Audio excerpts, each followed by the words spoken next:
وما أرسلناك إلا رحمة للعالمين. Bismillahirrahmanirrahim. Assalamualaikum warahmatullahi wabarakatuh. Alhamdulillah, bismillah, wala haula wala quwwata illa billah. Wassalatu wassalamu ala Rasulillah wa ala alihi wa sahbihi wa mawalah. Asyhadu an la ilaha illallah, asyhadu anna Muhammadan abduhu wa rasuluh. Shalli ala Muhammad wa ala ali Muhammad wa sallallahu alaihi wa sallam. Fil alamin innaka Hamidum Majid. Wa nifitin azani Allah iyyakum. Alhamdulillah, bersyukur kepada Allah Subhanahu wa taala yang masih memberikan nikmat kepada kita sehingga kita bisa bangun di pagi hari ini dalam kondisi sehat, insya Allah. Kemudian dalam kondisi tidak kekurangan.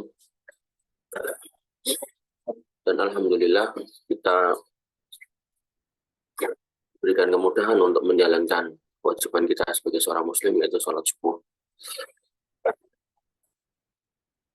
Wanifidina azani Allah wa iyyakum. Kita juga patut bersyukur bahwasanya kita masih diberikan kesempatan untuk melanjutkan materi kita, yang mana kita menggunakan kitab dengan judul Indonesia Pernak-Pernik Seputar Pernikahan, yang sebenarnya itu adalah kitab Manhajus Salikin.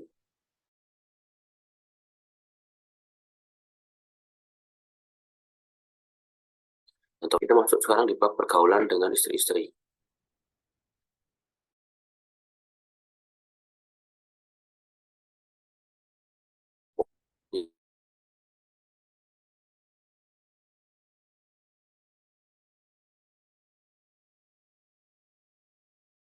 Ya, boleh kasar.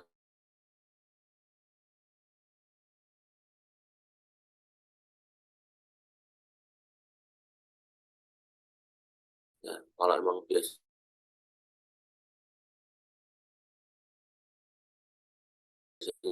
belajar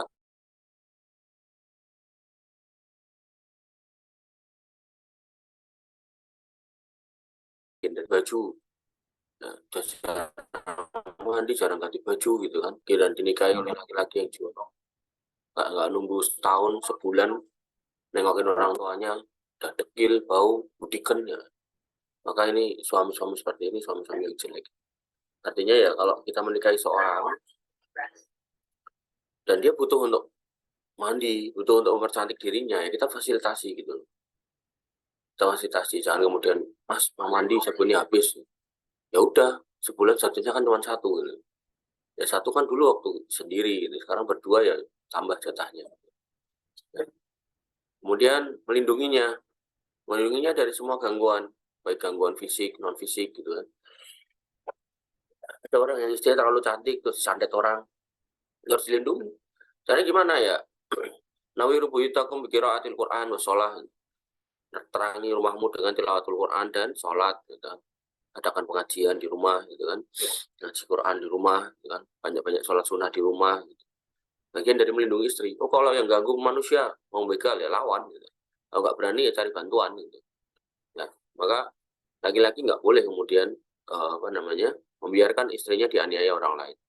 Kemudian tidak menahan atau mengundur haknya. Apa yang menjadi hak mereka ya berikan. Ya mereka juga manusia, mereka juga makhluk Allah walaupun wanita.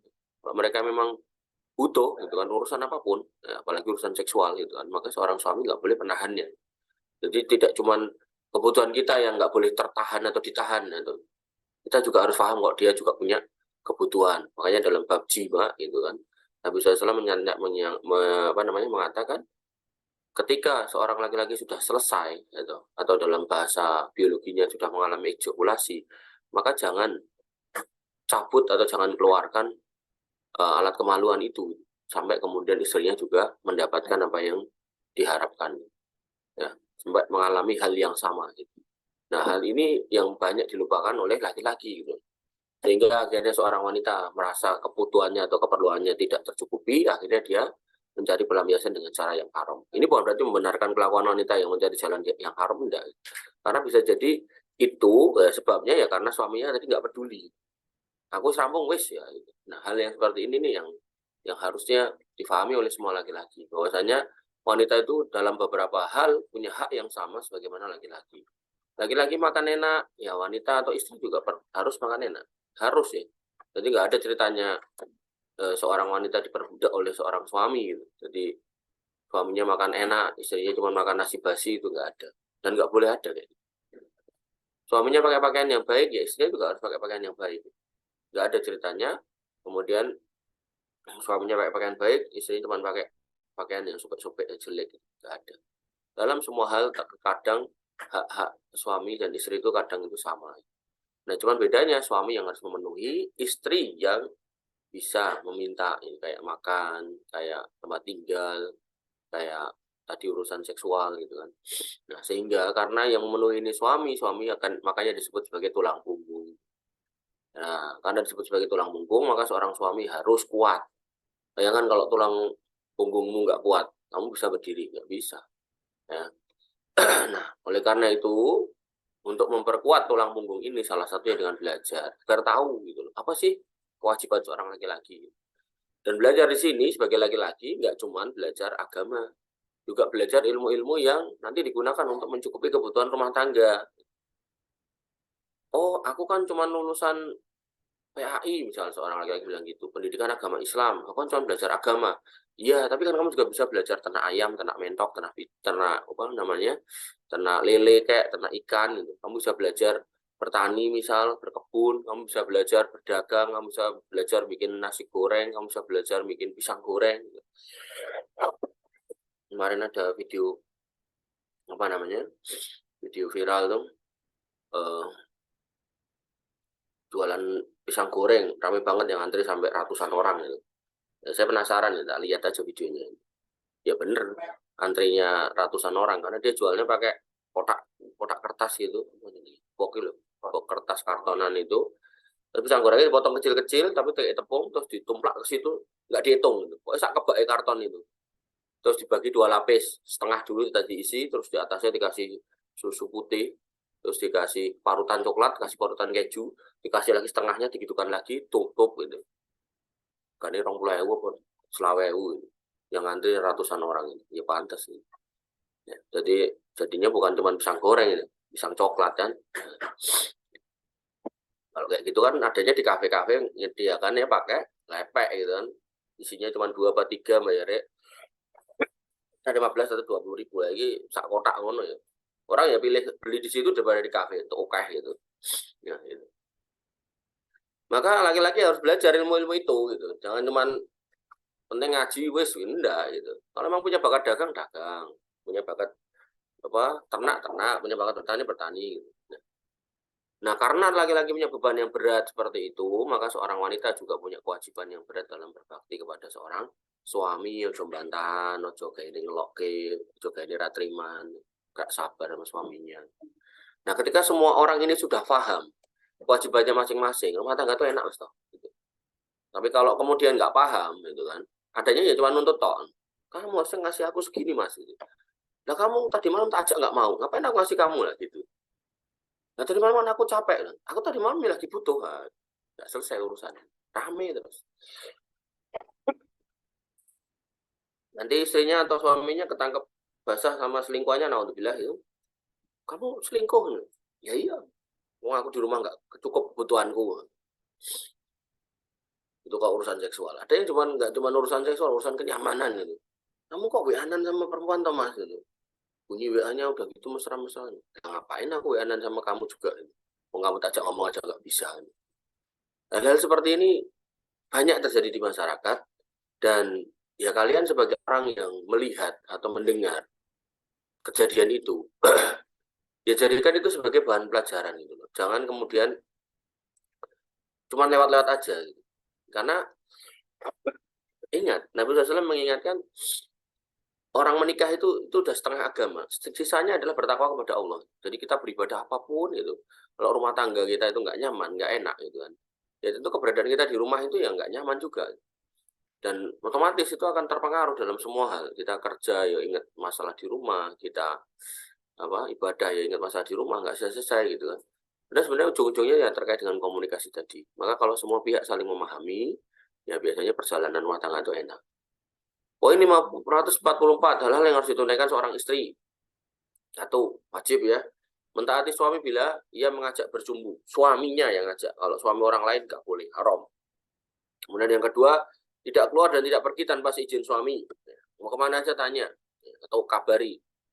Jangan sampai suami itu balik ke rumah istrinya nggak ada.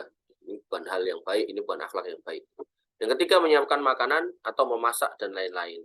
Saya Sa'di memasukkan di sini karena ada sebagian ustadz yang mengeluarkan poin 3 ini. Saya kurang cocok ya. Ini poin 3 ini tetap wilayahnya wanita.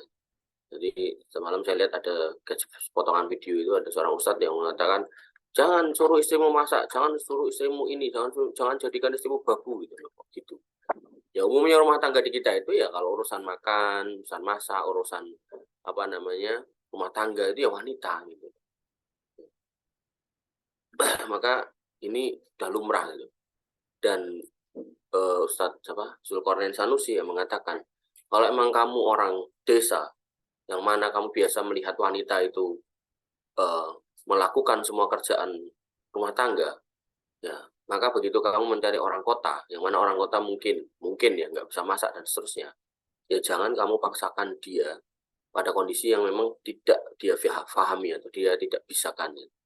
Maksudnya apa? Maksudnya ya kamu harus terima gitu loh kalau istrimu nggak bisa masak mungkin, kalau istrimu manja, kalau istrimu ya gitulah butuh orang-orang yang membantunya gitu. Oleh karena itu maka ya ini yang dibahasakan sekufu juga gitu. Kalau emang di tempat kita, di kampung kita, wanita itu ngangkat kayu misalnya gitu. Kan ada tuh kampung-kampung tertentu itu. Ada video itu ibu-ibu Cina itu, di Cina sana. Rumahnya di pegunungan, nggak ada jalan, cuma jalan setapak itu.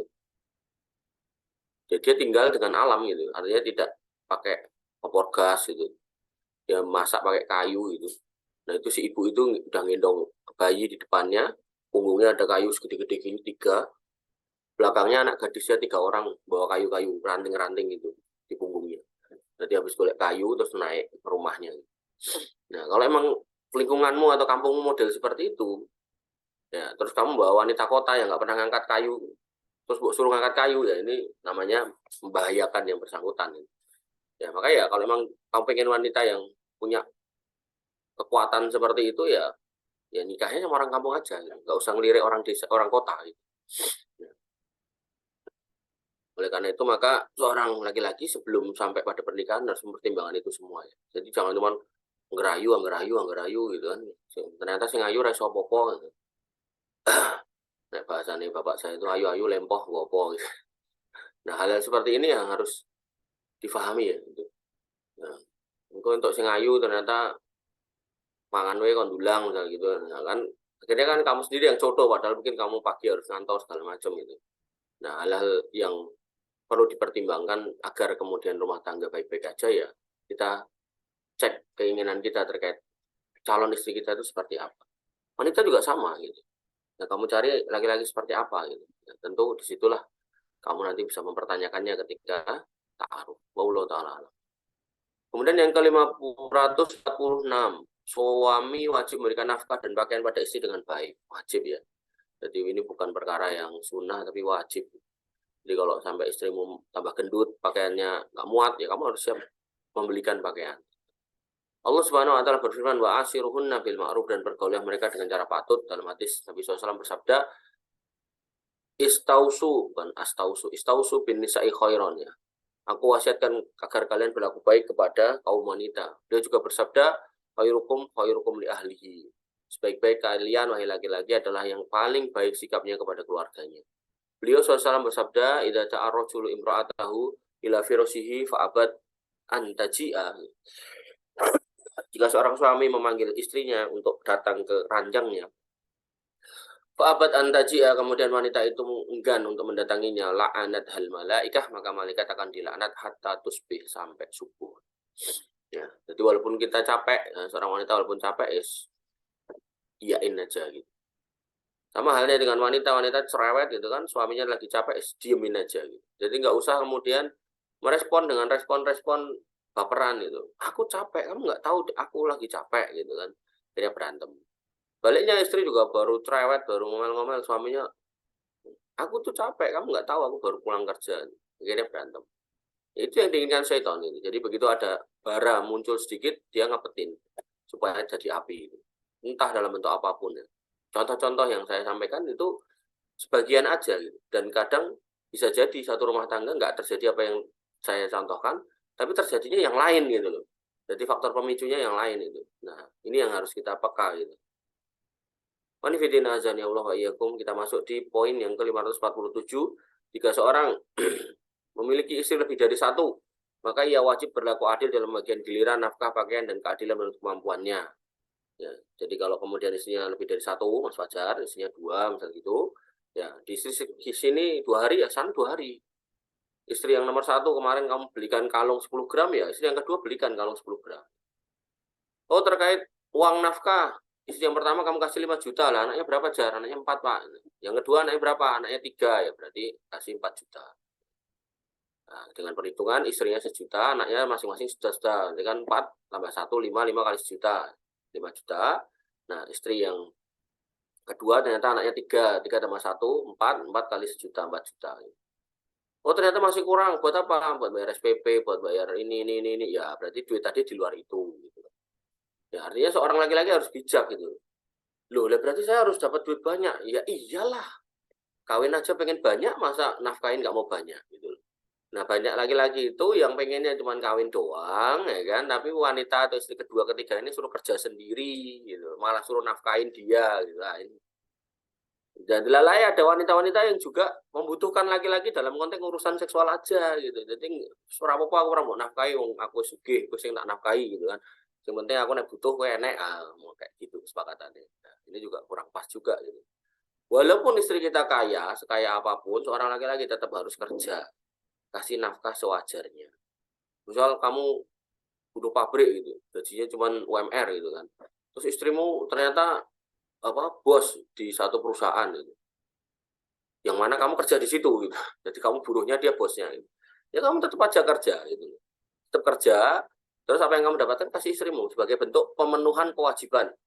Jangan terus malah nggak kerja. Nah, tapi kan maksud aku jadi buruh, ya kamu ngomong sama dia gitu. Kira-kira aku bisa ganti posisi enggak gitu kan. Nah, aku lulusan apa Mas? SD gitu. Ah, ya nggak bisa Mas. Di sini untuk jadi manajer syaratnya S1. Ya kamu sekolah dulu gitu loh. Gitu. Biar pantas gitu. Nah, kalau udah pantas ada kualifikasi ya kamu duduklah di manajer gitu kan. Udah nikahin orang kaya gitu kan. Terus bukannya kerja tapi malah ngurusin usahanya gitu. Ada orang kayak gitu dan saya lihat sendiri gitu. Jadi dia udah nikahin anak orang kaya nih, udah bener nih. Harusnya dia kerja tuh, nggak mau kerja. Akhirnya minta dimasukkan di perusahaan bapaknya. Begitu masuk di situ, dikasih kedudukan nggak mau, dia pengennya jadi manajer. Padahal kalau perusahaan itu diserahkan ke dia, dia nggak punya ilmunya, ya bisa berantakan. Makanya jadi laki-laki jangan kayak gitulah. Ya. Rasulullah SAW bersabda, "Man kana lahu imra'atani," barang siapa yang punya 2 wanita, famala ila ihdahuma, dan kemudian dia condong pada salah satunya, ja'a yaumal qiyamah wasikuhuma ilun, maka dia akan datang pada hari kiamat dan baunya dalam kondisi miring, semper, karena nggak imbang. Ini kalau 2, kalau 3 gimana gitu kan, tambah parah lagi. Ya, maka ketika yang isi pertama kasih rumah, isi kedua kasih rumah. Oh, apakah kalau isi pertama ini sudah beli rumah, isi kedua saya nggak bisa beli rumah, saya harus belikan rumah? Enggak, sewakan boleh. Gitu. Yang penting semua ya tanggungan biaya terkait perumahan itu ditanggung oleh suaminya. Nah, ada lagi laki-laki yang nikah 2, isi kedua jebok rumah yang sama gitu kan. Akhirnya berantem tuh 2 kucing betina gitu kan. Repot kan? Makanya nggak boleh seperti itu. Apes lagi wanitanya 1, laki-lakinya yang 2, nikah 2 kali cemplungnya yang sama. Gitu. Ini malah adem ayem, nah itu setan tadi. Memang kayak gitu. Logikanya kan 2 laki-laki dengan 1 wanita, kalau kemudian digabung biasanya itu kan harusnya itu kan berantem tuh laki-laki. Kok malah adem ayem ya? Itu memang setan yang ngajari. Wes damai wae. Toh juga rumah tanggamu baik-baik aja. Ya ada juga orang kayak gitu. Ya, maka ini juga hal yang salah. Poin 548. Diriwayatkan dari Anas bin Malik radhiyallahu anhu, ia berkata, minas sunnah, dan di antara sunnah, idza tazawwaja rajul bikr, apabila seorang laki-laki menikahi seorang gadis atau perawan, alal sayyib, di atas janda, artinya dia punya opsi janda atau perawan, dia kok pilih perawan, maka aqama indah sab'an. Nah, maka ketika dia nikah perawan, maka malam pertamanya, yang pertama yaitu itu sebanyak 7 malam. Ya. Aqama indah sab'an, 7 malam. Dan kebiasaan Nabi SAW ketika 7 malam ini ya siangnya beliau mengunjungi istri yang pertama gitu loh. Istri yang sudah dinikahinya. Bukan kemudian beliau 7 hari di situ aja nggak keluar. Ini juga kesalahan sebagian orang yang melakukan poligami. Jadi mentang-mentang gilirannya di istri yang kedua, yang pertama nggak diurusi selama 7 hari. Ya salah. Telepon, gimana kabarnya? Sehat. Berasnya ada, listrik aman, gitu kan. Genteng bocor nggak, gitu. Nah, kalau ada apa-apa, datengin pada siang harinya, gitu loh. Nah, cuman pas malam, nah, menetapnya di tempat tadi itu, istri yang baru. Selama 7 malam. Kalau yang dinikahi, perawan atau gadis. Summa kos sama, kemudian membagi setelahnya. Membagi setelahnya itu apa? Ya sesuai kesepakatan. Oh, di masing-masing istri 2 hari. Ya udah, berarti setelah itu di istri yang tua 2 hari, habis 2 hari, terus balik lagi ke istri yang muda. Gitu terus, berjalan selanjutnya selamanya, sampai masih menjadi istrinya. Dan sebagai seorang istri yang dipoligami harus paham itu. Ada lagi kasus, suaminya poligami, boleh. Karena kalau nggak boleh, suaminya ngamuk, gitu kan. Boleh, gitu kan. Tapi ya itu, kesepakatannya. Kamu di sana cuma sehari tok, yang 6 hari kamu di sini. Nah, dolim tuh suami istri. Nah, ya tentu istri yang muda yang didolimi gitu. Nanti dia ke sana gitu kan, sehari tok itu balik. Wa idza tazawwaja sayyibu, dan apabila seorang itu menikahi janda, nanti nikahi janda, aqama indaha salasan, maka dia pada malam pertamanya bisa tinggal 3 malam di situ. Summa qasama, kemudian membagi dengan pembagian yang sama satu sama lain. Artinya kalau misal ada janda nih, terus dinikahi poligami gitu kan, ya dia harus tahu diri. Oh, aku janda, berarti jatahku malam pertama cuma 3 hari gitu kan. Oh, siangnya suamiku nelpon istrinya, ya nggak usah marah gitu. Ngapain Thomas kamu baru di sini, ngapain nelpon yang sana? Kamu di sana kamu nggak nelpon sini, padahal janda ya ditelepon, namanya wanita ya. Melupakan semua kebaikan yang dilakukan laki-laki, itu kan udah dinas sama Nabi SAW itu kan. 1 tahun kamu berbuat baik, kata Nabi SAW, gitu. Kamu melakukan kesalahan, maka dia akan mengatakan maro itu khairun qotun gitu. Aku nggak akan pernah nggak lihat kamu ini setahun ini berbuat baik sama aku. Artinya kalau kita sebagai wanita bisa menjauhi sikap-sikap itu, insya Allah itu wanita yang juara, wanita yang hebat. Tapi kalau wanita kita jadi wanita kemudian ya kayak gitu, ya itulah karakteristik wanita yang dikatakan Nabi SAW. Nah, maka yang harus difahami posisi kita di mana nih, istri pertama kah, istri kedua kah, gitu kan. Maka nggak boleh kita mendolimi yang lain. Terus hari keempat suaminya mau ke istri yang pertama gitu, terus ya enggak sini sih mas, masuk lagi sedilu usrongon. Ya enggak, emang haknya cuma 3 hari ya sudah. Allah taala alam. Poin 549, Aisyah radhiyallahu anha berkata, karena Rasulullah SAW tidak arada safaro, bahasanya Aisyah radhiyallahu anha, maaf. Karena Rasulullah SAW tidak arada safaro, bahasanya Rasulullah SAW apabila ingin safar atau hendak safar, akro'a baina nisa'ihi, pengundi. Nah, ini pengecualian. Karena safar ini enggak setiap hari, maka diundi. Fa'ayyuhunna kharaja sahmuha, ya, kharaja biha. Maka mana aja yang keluar undiannya, maka Nabi SAW keluar bersamanya. Diundi, gitu kan, diundi. Karena nggak setiap hari safar. Tapi kalau setiap hari safar, bisa diurutkan nggak bisa. Safar di tanah Arab itu bukan perkara yang mudah, panas gitu kan. Jadi ya kalau wanita ini males jalan itu biasanya malah nggak mau gitu. Jika seorang istri merelakan gilirannya, oh ternyata istri yang kedua itu baru menstruasi gitu kan. Merelakan juga nafkahnya atau pakaiannya dengan izinnya, maka hal itu diperbolehkan berdasarkan hadis riwayat Al-Bukhari dan Muslim yang menyebutkan bahwa Saudah binti Zam'ah radhiyallahu anha memberikan giliran malamnya kepada Aisyah radhiyallahu anha, maka Rasulullah SAW menjadikan giliran Saudah untuk Aisyah. Ya, jadi kalau ada seorang istri yang merelakan gilirannya untuk istri yang lain, nggak apa-apa. Jadi misal istri tuanya setelah suaminya nikah lagi, istri tuanya ngomong ke suaminya, Mas, kan yang mau kamu nikahin kan janda, di sana kan cuma 3 hari, gitu. Kamu kan udah ngerti toh, udah belajar fikih toh, ya. Nah, terus kita dulu sepakat toh, habis itu gilirannya 2 hari, 2 hari, 2 hari di sini, 2 hari di sana, gitu toh. Ya, ya aku merelakan 2 hariku di sini, kamu di sana aja. Oh gitu, ya. Jadi berarti apa? 3 hari sebagai jatah menikah yang keduanya, terus tambah 2 hari sebagai jatah giliran istri tuanya, tambah 2 hari lagi. Berarti dia di sana 7 hari. Baru balik ke sini. Dan tadi saya bilang setiap siang harus dicek istri pertama itu. Nah kalau usia 3 berapa gimana? Nah, ini yang menikah yang baru yang ketiga nih. Jadi setiap hari istri kedua dan pertamanya harus dicek. Setiap hari dicek kabarnya. Makanya ya kamu siap-siap mumet gitu loh. Karena ya makin banyak yang dinikahi ya makin banyak hal yang harus disiapkan, dikondisikan gitu.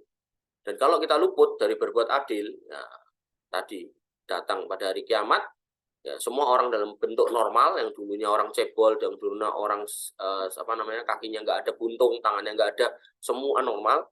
Nah gila kita yang di dunia dulunya normal, ganteng, gagah, bojone akeh, kemaki, kemelindi gitu kan, malah justru datang bareng orang-orang normal itu, kita malah yang cacat. Kan malu gitu loh, dilihat orang seluruh dunia, nggak cuma seluruh kampung, seluruh dunia. Lihat cacat, aku deh semper, ini mesti bojone loro tapi gak adil. Murah aku loro telu, adil. Pantesan nama parah sempernya. Nah, kayak gitu ya. Jadi silakan menikah lebih dari satu, tapi pastikan kamu tahu ilmunya. Ilmu apa? Ilmu adil. Nah, untuk soal cinta kan nggak bisa adil kita, memang. Kalau itu memang nggak ada kewajiban adil soal itu. Tapi soal giliran, ya, nafkah, pakaian, makanan, rumah, kendaraan, gitu kan. Terus pendidikan itu harus sama. Istri yang pertama S2, istri kedua suruh sekolah S2. Kecuali dia nggak mau aku pusing. Ya udah nggak usah. Ya. Wanifitina azani Allah wa iyyakum. Masuk di poin 551. Jika seorang suami khawatir terhadap pembangkangan istrinya, kandani ngeyel seorang perempuan, nah, maka langkah-langkahnya yang pertama dinasihati dengan baik-baik. Kasih tahu yang baik. Kok kemudian dikasih tahu yang baik masih ngeyel gitu kan, maka dipisahkan tempat tidurnya. Artinya apa? Waktu tidur ya kita nggak satu ranjang bisa, atau satu ranjang tapi saling membelakangi bisa, atau di dalam kamar itu ada ranjang, ada tikar ya, kamu di tikernya bisa gitu kan. Nah, biar dia juga mikir. Nah, wanita muslimah ini kalau udah diginikan harusnya mikir gitu.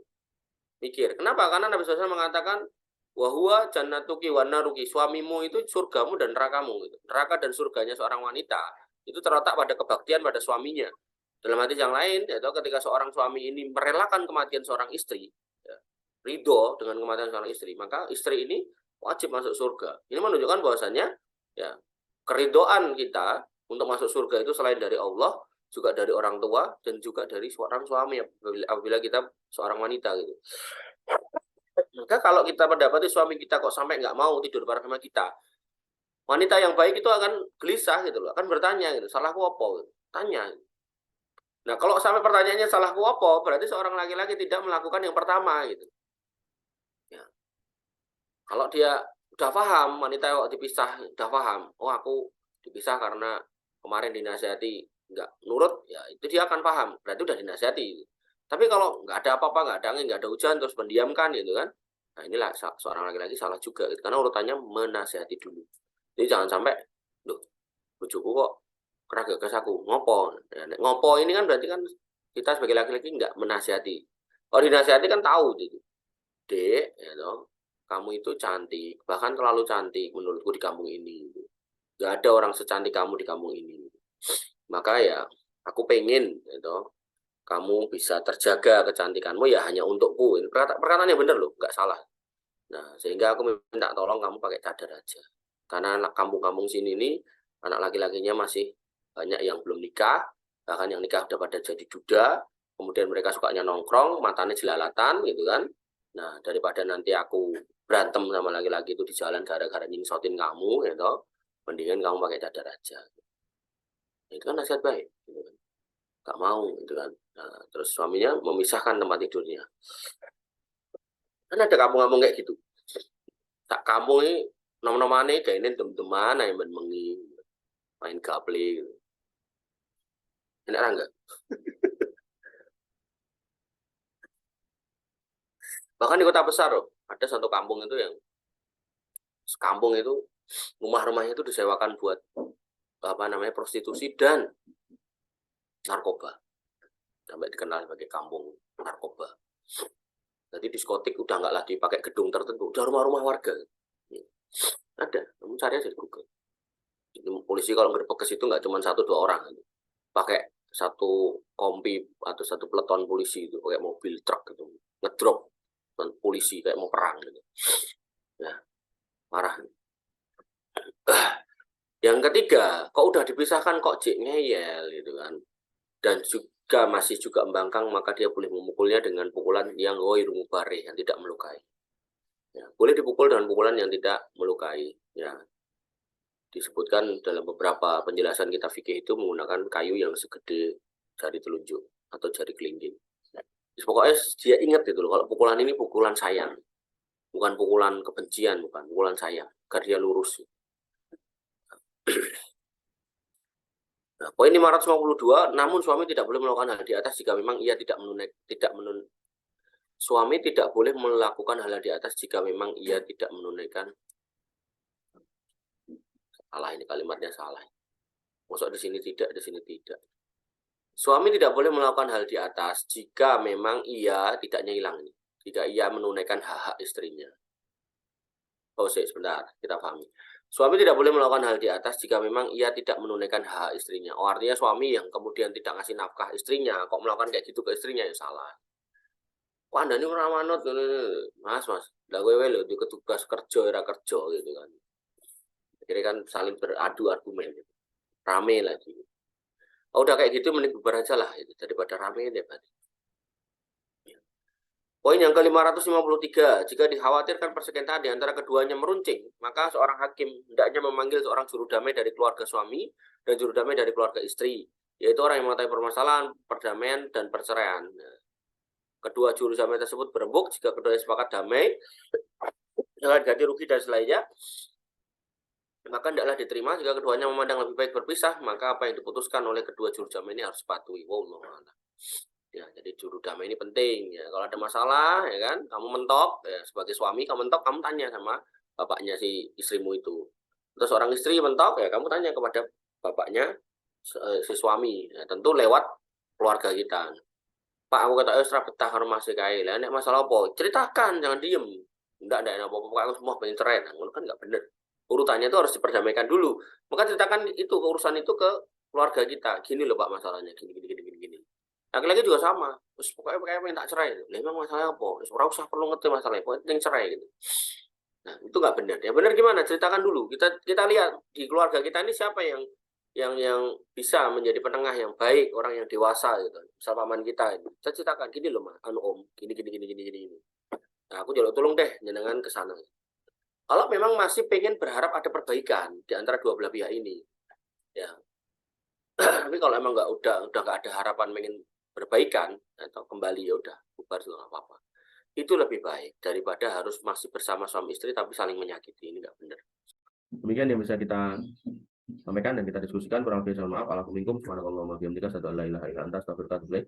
Assalamualaikum warahmatullahi wabarakatuh.